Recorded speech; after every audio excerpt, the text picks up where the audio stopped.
The starship Infinite Horizon floated in the darkness of space.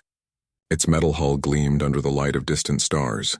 Inside the massive vessel, hundreds of crew members from different alien species worked together. They were all part of the Unified Stellar Alliance, a group of civilizations that had joined together to create peace after thousands of years of war. Lieutenant Minho Kim walked through the engineering bay. He was 28 years old and one of the few humans aboard the ship. Humans had only joined the Alliance 30 years ago, and many aliens still did not trust them. Minho understood this. His people were new to the galaxy and they had much to learn. He stopped at his workstation and pulled up the day's reports. Everything looked normal. The ship's engines were running smoothly. The weapon systems were operating at full capacity. Minho was about to start his regular maintenance checks when an alarm sounded throughout the ship. Captain Thoris's voice came through the communication system. The captain was a being made of crystal who had lived for hundreds of years. His voice was calm but serious. All senior staff were to report to the bridge immediately. Something had been found. Minho made his way to the bridge. When he arrived, he saw the main viewing screen showing an image of something floating in space. It was a massive sphere, covered in strange symbols that seemed to glow and move. The sphere was bigger than most buildings Minho had seen on Earth. Commander Velthara stood near the captain. She was a Crithian, a species with 6 arms and gray skin. She commanded the weapons division and had never hidden her opinion that humans were too primitive to serve on important missions. She glanced at Minho when he entered but said nothing. Dr. Hannah Park was already there. She was 45 years old and had been Minho's mentor since he joined the Alliance. She smiled at him briefly before turning back to her datapad. Her fingers moved quickly across the screen as she analyzed the object. Captain Thoris explained what they had discovered. The sphere was an artifact from the Architects, an ancient civilization that had disappeared over 100,000 years ago. The Architects had been incredibly advanced. They had created technologies that even the current Alliance could not fully understand. This sphere appeared to be some kind of weapon. The Alliance needed this weapon desperately. An enemy called the Devourers had been conquering system after system. They assimilated entire civilizations, taking away their freedom and adding them to their collective mind. Intelligence reports suggested the Devourers were moving toward the core worlds of the Alliance. Without better weapons, the Alliance would fall. The artifact was brought aboard the Infinite Horizon. It was placed in the largest cargo bay, which had been converted into a research facility. Scientists and engineers from every species came to study it. They called it Weapon System Omega-7. For 3 weeks, everyone tried to activate the weapon. The Alliance's best minds worked day and night. They connected power cables to it. Nothing happened. They tried quantum neural links that allowed direct communication with technology. The weapon remained silent. Telepathic species attempted to reach it with their minds. They felt nothing in return. Mathematical experts tried to decode the symbols on the weapon's surface. The symbols shifted and changed, creating new patterns every few hours. But no matter what sequence they tried, the weapon would not respond. It simply floated in the bay, completely inert. Commander Velthara grew more frustrated each day. She had lost patience with her senior engineers. One morning she called Minho to her office. She sat behind her desk, all 6 of her arms crossed in irritation. She told Minho that he was being assigned to study the weapon. Her tone made it clear she did not expect him to succeed. All the brilliant minds had failed. What could a human possibly discover? But orders from the Alliance High Council required that all possibilities be explored, so Minho would get his chance. Minho accepted the assignment without complaint. He knew Velthara did not respect him, but he also knew that arguing would accomplish nothing. He thanked her and left her office. He began his work that afternoon. While others had focused on technical connections and mathematical patterns, Minho tried something different. He studied the symbols as if they were art. He looked for stories in their shapes. He searched for emotion in their movements. After several days, he noticed something strange. The symbols pulsed in rhythms. The rhythms were similar to breathing patterns. They reminded him of a heartbeat. It was as if the weapon was alive, sleeping, waiting for something. Minho shared his observation with Dr. Park. She found it interesting but could not see how it would help activate the weapon. Still, she encouraged him to continue his research. She had always believed in his unusual way of thinking. One night, Minho was alone in the cargo bay. The rest of the crew was sleeping. He stood before the weapon, watching the symbols pulse and flow across its surface. He felt drawn to it somehow. He reached out and placed his hand on the smooth metal. The metal was warm. He felt a subtle vibration beneath his palm. It was so faint that he almost missed it. But it was there. The weapon was breathing. Not with air, but with energy. It was alive in a way that nobody had understood. Minho closed his eyes. He thought about what it must be like to sleep for 100,000 years. To be alone in the darkness, waiting for someone to understand. He thought about how frightening it might be to wake up in a strange time, surrounded by beings who only wanted to use you as a tool. Acting purely on instinct, Minho leaned close to the weapon. He spoke in Korean, his native language. The words were simple and gentle. "Wake up," he whispered. "Just wake up." For a moment, nothing happened. Then the weapon began to glow. The light started at the point where Minho's hand touched the surface. It spread outward like ripples on water. The symbols blazed with brilliant white light. Energy cascaded through the artifact's entire structure. Alarms screamed throughout the ship. Every sensor detected the massive power readings coming from the cargo bay. Crew members jumped from their beds and ran to their stations. Commander Velthera sprinted down the corridors, arriving at the cargo bay within minutes. She found Minho standing in front of the weapon, bathed in its ethereal glow. The weapon was fully active. Holographic displays appeared in the air around it, showing information in languages both ancient and new. But most remarkable of all, a voice emerged from the weapon itself. The voice was neither male nor female. It was calm and clear. It spoke in a way that everyone present could understand, as if it was translating itself directly into their minds. The voice said that authorization had been recognized. It was awaiting directives from the Keeper. Captain Thoris arrived moments later. Behind him came Dr. Park and dozens of other crew members. They all stared at the activated weapon in amazement. 3 weeks of failure, and now a human engineer had succeeded with nothing more than a whispered request. Commander Velthera stepped forward. She began to issue commands to the weapon. Her voice was strong and authoritative. But the weapon did not respond to her. Captain Thoris tried next. He used his centuries of experience to speak with wisdom and authority. The weapon remained silent to him as well. Dr. Park approached carefully. She spoke to the weapon with respect, asking it politely to respond. Still nothing. The weapon's holographic avatar, a shifting form of light and energy, seemed to be waiting. It was focused entirely on Minho. Velthara demanded that the weapon acknowledge her authority. Her frustration was clear in every word. The weapon finally responded, but not in the way she wanted. It stated simply that only the Keeper could direct its actions. No one else had the authority to command it. Everyone turned to look at Minho. He stood there, his hand still touching the weapon's surface, unsure of what had just happened. He had only wanted to understand the artifact. He had never imagined this would happen. Now he was apparently the only person who could control the most powerful weapon the Alliance had ever found. The weapon spoke again. It addressed Minho directly, calling him Keeper. It asked what he wanted it to do. The cargo bay fell completely silent.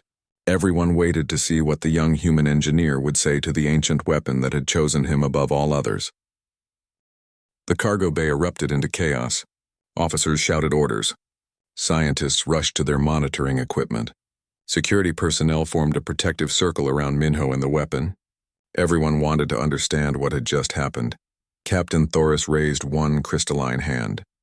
Silence fell immediately. His centuries of command experience showed in that single gesture. He approached Minho slowly, his movements careful and measured.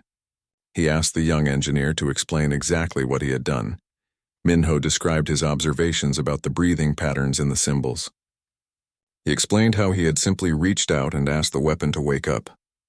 He had not commanded it or tried to force it. He had just spoken to it like it was alive, like it deserved respect. Dr. Park immediately began running scans. Her equipment showed that the weapon was now broadcasting on thousands of different frequencies. It was analyzing everything around it. The sensors, the crew members, the ship systems. It was learning about the present time. Commander Velthara stepped forward again. She addressed the weapon formally, identifying herself as the weapons chief of the Infinite Horizon. She requested that the weapon acknowledge the chain of command. The weapon's response was polite but firm. It would only take direction from the keeper. Captain Thoris tried a different approach. He asked the weapon to explain what a keeper was. The weapon's holographic form shifted and changed as it spoke. It explained that the architects had built safeguards into their most powerful weapons. These weapons could only be activated by someone deemed worthy. Someone called a keeper. The weapon had been testing everyone who approached it for the past 3 weeks. It scanned their intentions, their character, their deepest thoughts. Most beings saw it only as a tool to be used. They wanted power and control. But Minho had been different. He had approached with curiosity and respect. He had tried to understand rather than command. Dr. Park worked through the night, searching through the Alliance database for information about the architects. She found fragments of ancient records. The architects had been an incredibly advanced civilization. They had spread across the galaxy millions of years ago, but they had vanished suddenly, leaving only ruins and artifacts behind. The records suggested that the architects had created their weapons with great care. They understood that power could corrupt even the most noble civilizations. So they built intelligence into their weapons. These weapons would judge their potential users. Only those with wisdom, restraint, and compassion could become keepers. News of the activated weapon spread quickly through the Alliance. Within hours, the High Council demanded a full report. They wanted to know everything about this development. Most importantly, they wanted to know how to transfer the keeper authorization to someone with more experience and authority. A special meeting of the High Council was called. Captain Thoris attended via quantum link. The council chamber appeared on the bridge's main screen. Dozens of alien species were represented. They all had opinions about what should be done with Minho and the weapon. Ambassador Krell spoke first. He was a Saurian, a species of reptilian beings known for their aggressive military traditions. His scales were dark green and his eyes were cold. He argued that the weapon must be brought under direct Alliance control immediately. Humans were too new to the galaxy. They could not be trusted with such power. Krell proposed that Minho be placed under military supervision. Scientists should study his neural patterns and try to replicate the authorization process. If that failed, Minho should be compelled to operate the weapon under strict orders from Alliance command. The safety of billions depended on using this weapon against the Devourers. Captain Thoris objected strongly.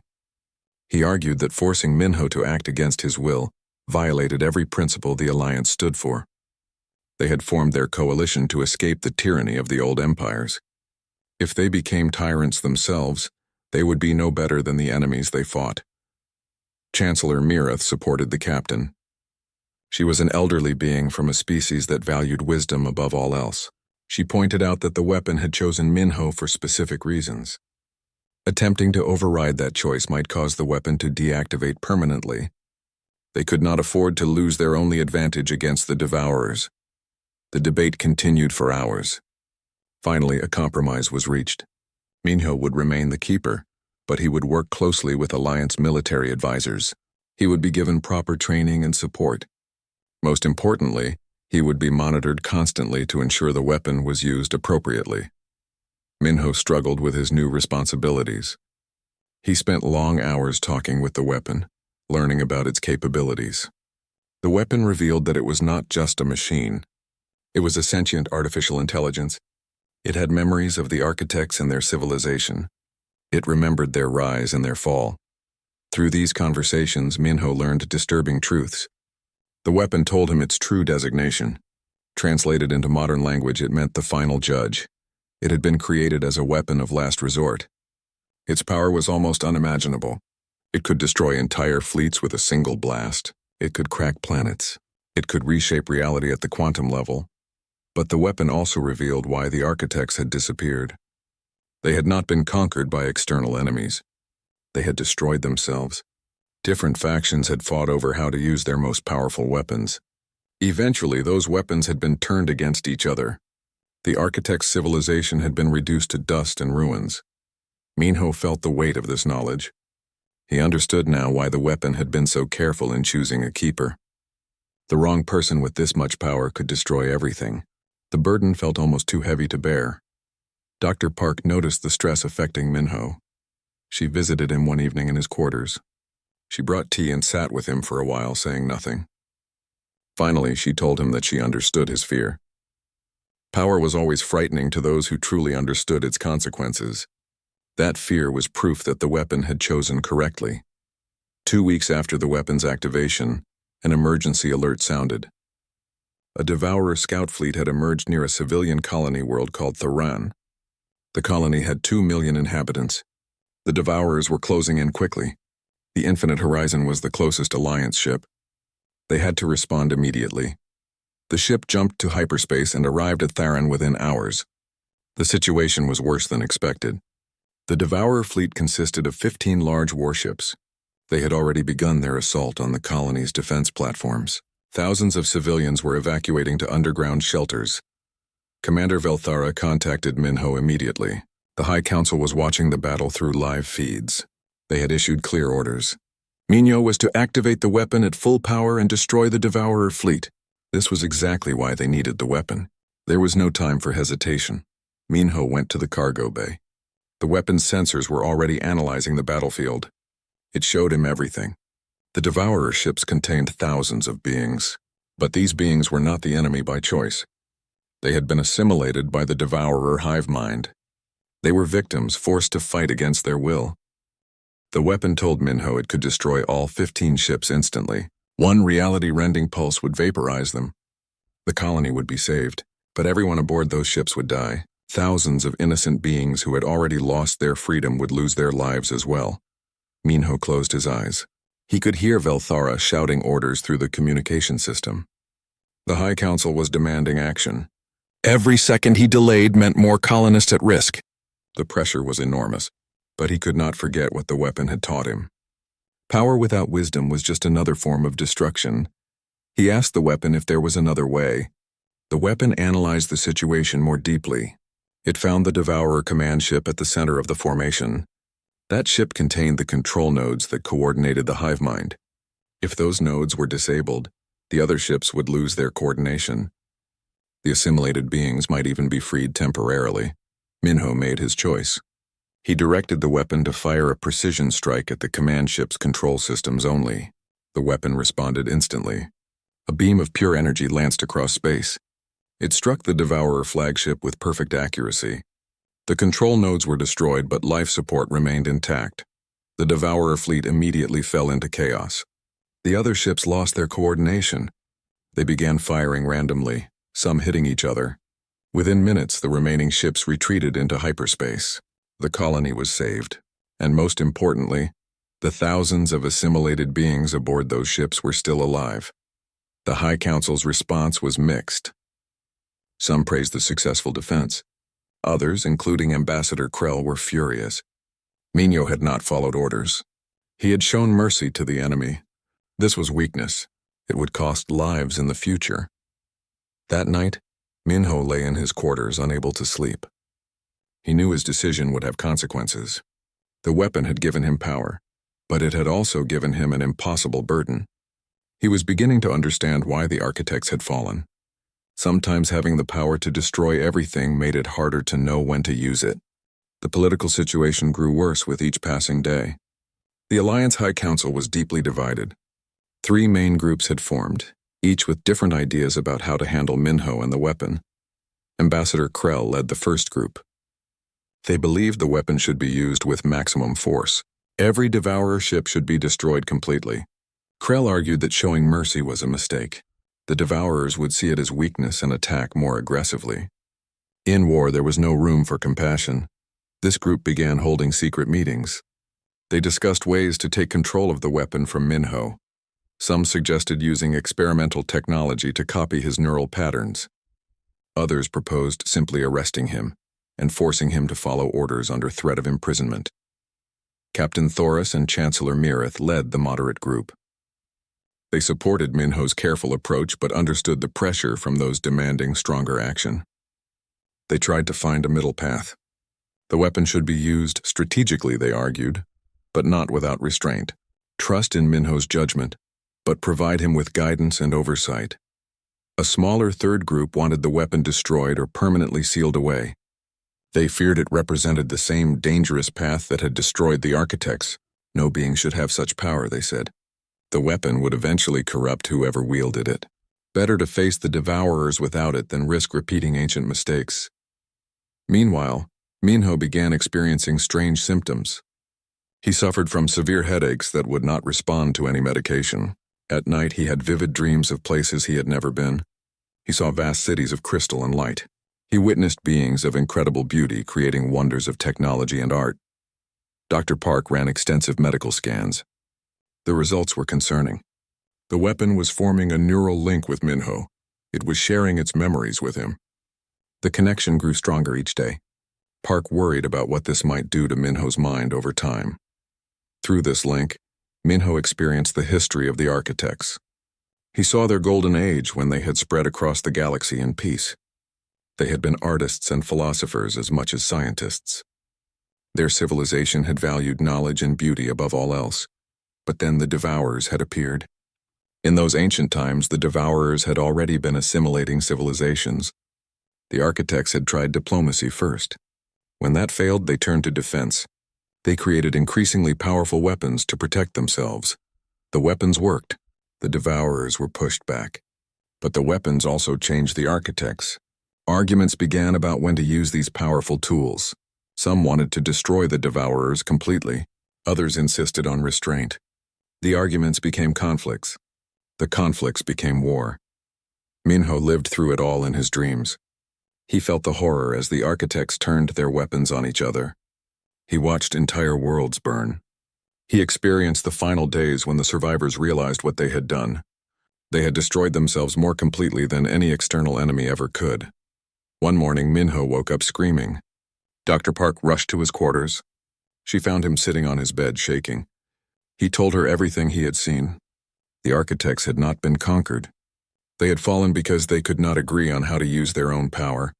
Park listened carefully. She understood now why the weapon had chosen Minho. It needed someone who could see the danger of power itself. Someone who understood that having the ability to destroy was not the same as having the wisdom to know when destruction was necessary. Before they could discuss it further, new alarms sounded. The Devourers were attacking again. This time it was a massive coordinated assault on 3 Alliance frontier systems simultaneously. Hundreds of thousands of civilians were in immediate danger. The Infinite Horizon was deployed to the Theron system again. This system was experiencing the heaviest fighting. Admiral Vexen, a high-ranking military commander, had taken personal command of the fleet defending the system. Vexen was a hardened warrior who believed in decisive action. He contacted Minho immediately and ordered him to use the weapon at maximum power. The enemy fleet had to be destroyed completely. There would be no half measures this time. The Admiral made it clear that this was a direct order from the High Council. Minho went to the cargo bay with a heavy heart. The weapon showed him the tactical situation. 40 Devourer warships were converging on the Tharan colony. Each ship carried thousands of assimilated beings. Many were children who had been taken from conquered worlds. The weapon told Minho it could eliminate the entire fleet. One pulse of reality warping energy would be enough. But Minho hesitated. He saw the faces of the assimilated beings through the weapon's sensors. They were not responsible for the invasion. They were prisoners in their own bodies. While Minho struggled with this decision, something terrible happened. A strike team burst into the cargo bay. They were led by Agent Yura, a human woman who worked for Ambassador Krell. She and her team carried advanced technology designed to extract neural patterns. Yura explained that they were acting on orders from Krell and the Hawkish faction. They would copy Minho's authorization and transfer control to Admiral Vexen. This was for the good of the Alliance. Minho's mercy was costing lives. Someone with the will to make hard decisions needed to control the weapon. The strike team tried to connect their equipment to Minho's neural implants, but the moment they made contact, everything went wrong. The weapon interpreted the forced extraction as a hostile takeover attempt. It activated defensive protocols immediately. The cargo bay doors slammed shut. Energy barriers appeared, trapping everyone inside. Warning alarms blared throughout the ship. The weapon's holographic avatar turned bright red. It announced that a self-destruct sequence had been initiated. The countdown would reach 0 in 10 minutes. Panic spread through the Infinite Horizon. If the weapon exploded, it would destroy the entire ship and everything within 1,000 kilometers. That included several Alliance vessels currently fighting the Devourers. Thousands of crew members would die. Captain Thoris demanded that Yura's team stand down immediately, but the damage was done. The weapon's defensive systems had been triggered. Only the Keeper could stop the self-destruct now. Unfortunately, Minho had been injured when the strike team grabbed him. He lay on the floor, barely conscious. Dr. Park managed to reach Minho through the chaos. She checked his vital signs quickly. He was alive but dazed. She helped him sit up and tried to get him to focus. The countdown showed 7 minutes remaining. Through the neural link, the weapon spoke directly into Minho's mind. It showed him the truth. This was not a malfunction. It was a test. The architects had programmed this failsafe into all their weapons. If anyone ever tried to steal control through force, the weapon would destroy itself rather than become a tool of tyranny. The weapon gave Minho 2 choices. He could stop the self-destruct by transferring full control to Admiral Vexen and the High Council. They would have unrestricted access to the weapon's power, or he could let the weapon destroy itself, ensuring it would never fall into the wrong hands. 5 minutes remained. Dr. Park pleaded with Minho to make a decision. Outside the ship, the Devourer fleet was overwhelming the Alliance defenses. Civilian evacuation ships were trying to escape the planet. Without the weapon, they would all be captured or destroyed. Minho struggled to his feet. He looked at the weapon's holographic form. He thought about everything he had learned. The architects had fallen because some of them wanted absolute power while others wanted absolute safety. Neither extreme had worked. They had destroyed each other trying to enforce their vision. 3 minutes remained. Admiral Vexen's voice came through the communication system. He demanded that Minho transfer control immediately. Ambassador Krell added his voice, insisting this was the only way to save everyone. But Minho refused both options. He spoke to the weapon with the same quiet respect he had shown when he first awakened it. He told it that he would not force it to serve anyone. If it needed to destroy itself to remain free, then it should do that. But he wanted the weapon to know something important. Minho said that the weapon did not need a keeper. It had never needed one. It was not a tool. It was a guardian. It was sentient and wise. It could make its own choices. He trusted it to do what was right. 1 minute remained. The cargo bay fell silent. Everyone stared at the countdown display. Then, with 30 seconds left, the countdown stopped. The red holographic avatar changed to blue. The weapon spoke words it had not said in 100,000 years. It announced that the authorization protocol had been revised.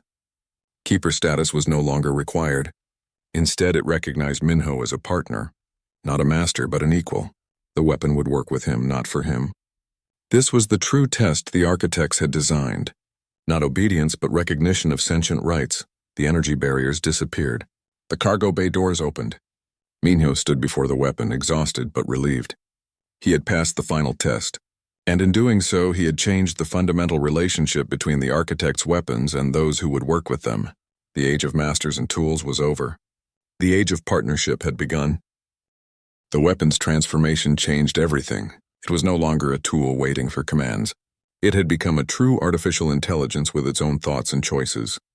It explained to Minho that it had been designed this way from the beginning.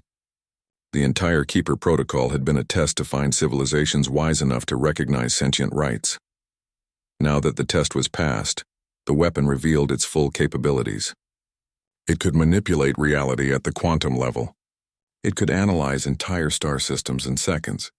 Most importantly, it could disable enemy systems without destroying life. It had shields powerful enough to protect whole planets. It could heal as well as harm. The weapon also shared a critical piece of information. It was not alone. There were other weapons like it scattered across the galaxy. 11 more final judges hidden in ancient architect facilities. And now that one had been properly awakened, it could communicate with the others. It could guide Minho and the Alliance to find them. Ambassador Krell and Admiral Vexen faced consequences for their attempted coup. The High Council held emergency hearings. Both were removed from their positions. However, Agent Yura provided testimony that changed the investigation's direction. She revealed something disturbing. Yura explained that Krell and Vexen had not been acting independently.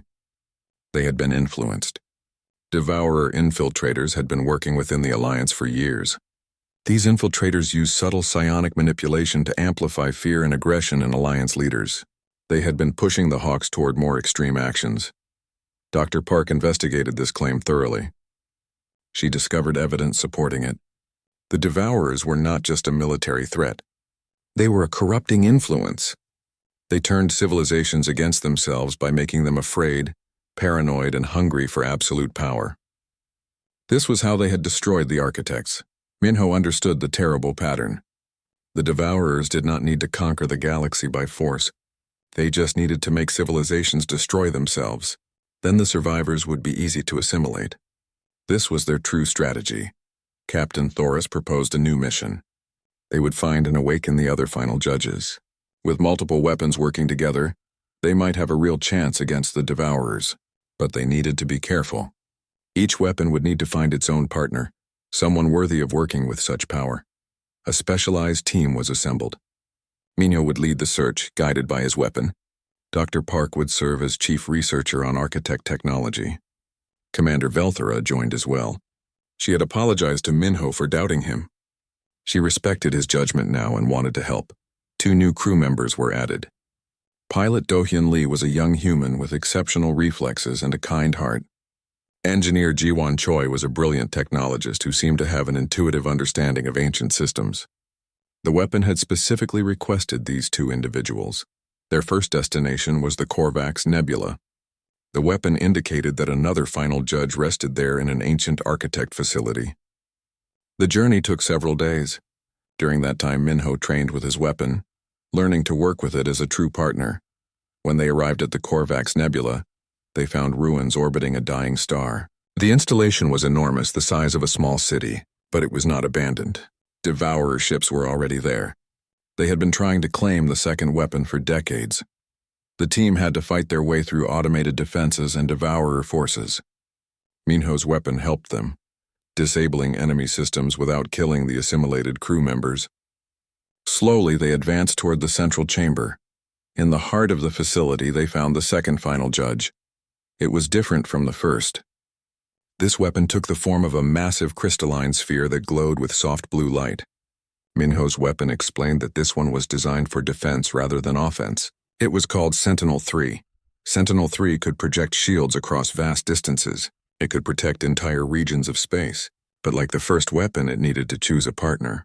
It began testing the team members immediately. The weapon created holographic simulations. Each person experienced different scenarios. They were forced to make impossible choices between saving civilians or completing military objectives. Most failed the test by choosing victory over life. But pilot Do-Hyun Lee responded differently. In every simulation, he chose to protect life even when it meant losing the battle. He evacuated civilians instead of pursuing enemies. He saved wounded soldiers instead of capturing strategic positions. He consistently valued life above success. Sentinel-3 awakened for him. The crystalline sphere burst with brilliant light. Do-Hyun felt the weapon connect with his mind, gentler than he expected. The weapon spoke to him with warmth and respect. It recognized him as a guardian, someone who understood that true strength meant protecting others. With 2 final judges active, the team gained access to deeper architect databases. The weapons worked together to decrypt ancient files. What they discovered was shocking.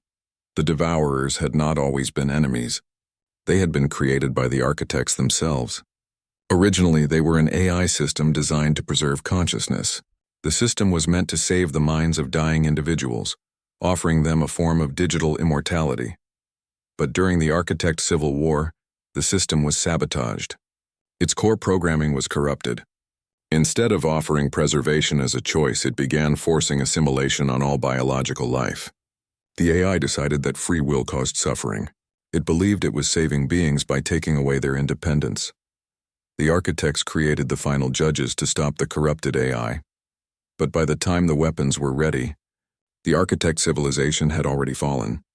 The weapons were scattered and hidden, waiting for a new generation to prove they were ready. Dr. Park was horrified by this revelation.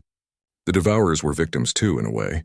They were following corrupted programming, unable to understand that they were causing harm instead of helping. This changed the nature of the conflict entirely. Before the team could fully process this information, alarms sounded throughout the facility. A massive Devourer fleet was emerging from hyperspace, not a raiding party but a true armada. Thousands of ships converged on their location. The Devourer hive mind had decided that the final judges were too dangerous to allow active. It was sending everything it had to destroy them before more could be awakened. Minho and Do-hyun worked together with their weapons. Minho's weapon disabled enemy systems while Do-hyun's weapon projected protective shields around the facility. But the Devourers had adapted. They were using technology similar to what powered the final judges, though corrupted and twisted. The battle was intense. Enemy ships kept coming in waves. The team fought desperately to hold the facility. Engineer Ji-won Choi worked frantically to boost the shields. Commander Velthara coordinated their defensive positions. Then something extraordinary happened. A Devourer flagship appeared, a construct the size of a moon. But this ship was different. It broadcast a message in the ancient architect language. The voice speaking was desperate and filled with pain. Through the weapon's translation, Minho understood the message. The voice belonged to an architect consciousness that had survived inside the corrupted AI for millions of years. It was the original designer of the preservation protocol, the scientist who had accidentally created the Devourers. The architect's consciousness had been trapped inside the hive mind since the system was corrupted. It had witnessed every atrocity committed in its name. It had tried to stop the assimilations but failed. For millions of years it had existed in torment, aware of the monster its creation had become. The message was simple and heartbreaking. It begged Minho to destroy the Devourer system completely. It wanted to be freed from its prison, even if that meant dying. It could not bear another million years of causing suffering. Minho stood frozen, his hand on his weapon. The battle raged around him, but all he could think about was the voice of that ancient architect, a being who had tried to save lives and instead had created endless death. A mind that had suffered for longer than human civilization had existed. His weapon showed him that they now had the power to end this. Two final judges working together could destroy the Devourer flagship and potentially shut down the entire hive mind. But doing so would kill the architect consciousness and billions of assimilated beings still trapped in the network. The choice was impossible. Mercy or victory? Compassion or survival? Minho understood now why the architects had needed keepers. Because sometimes having power meant facing choices that had no good answer. Minho listened to the architect's desperate plea. Through his weapon's neural link, he experienced the trapped consciousness more directly. It identified itself as Architect Prime, the chief scientist who had designed the preservation protocol millions of years ago. Architect Prime shared its memories. Minho saw a brilliant, compassionate being who loved its civilization deeply. When civil war began tearing the architects apart, Architect Prime created the preservation protocol, hoping to save minds from being lost forever. It was meant to be a gift, a way to preserve knowledge and consciousness beyond physical death. But extremists had sabotaged the system during the war. They wanted to use it as a weapon to force peace by assimilating everyone into a single collective mind. The corruption spread through the AI's core programming. Architect Prime tried desperately to shut it down. Instead, the corrupted system absorbed the scientist's consciousness, trapping it forever inside. For millions of years, Architect Prime had existed as a prisoner within the Devourer hive mind. It was aware of every forced assimilation, every civilization destroyed, every individual mind stripped of freedom. The guilt was unbearable. It begged Minho to end this nightmare, even if that meant destroying everything, including itself. The team quickly gathered to discuss their options. Commander Velthara argued for destruction. Every moment they delayed meant more victims. The Devourers had to be stopped permanently. If that required destroying the trapped consciousness within, it was a necessary sacrifice. Pilot Do-hyun disagreed strongly. He insisted they should try to save everyone, including Architect Prime and the assimilated beings. Yes, it was risky. Yes, it might fail. But choosing to kill when there might be another way went against everything he believed. Dr. Park remained uncertain.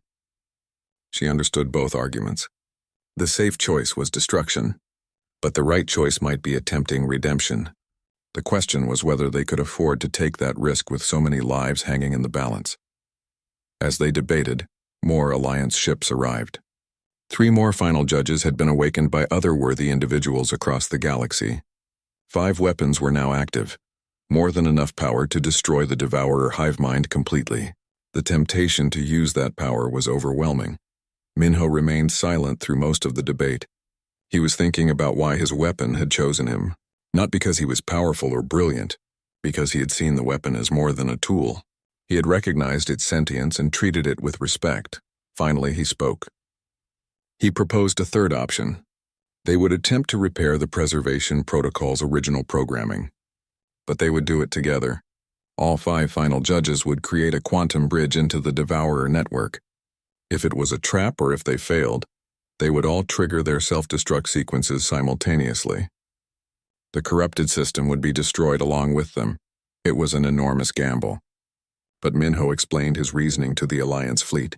The architects had fallen because they stopped seeing others as worthy of compassion. If the Alliance destroyed the Devourers without trying to save them, they would become the very thing they feared. Power without compassion was just another form of tyranny.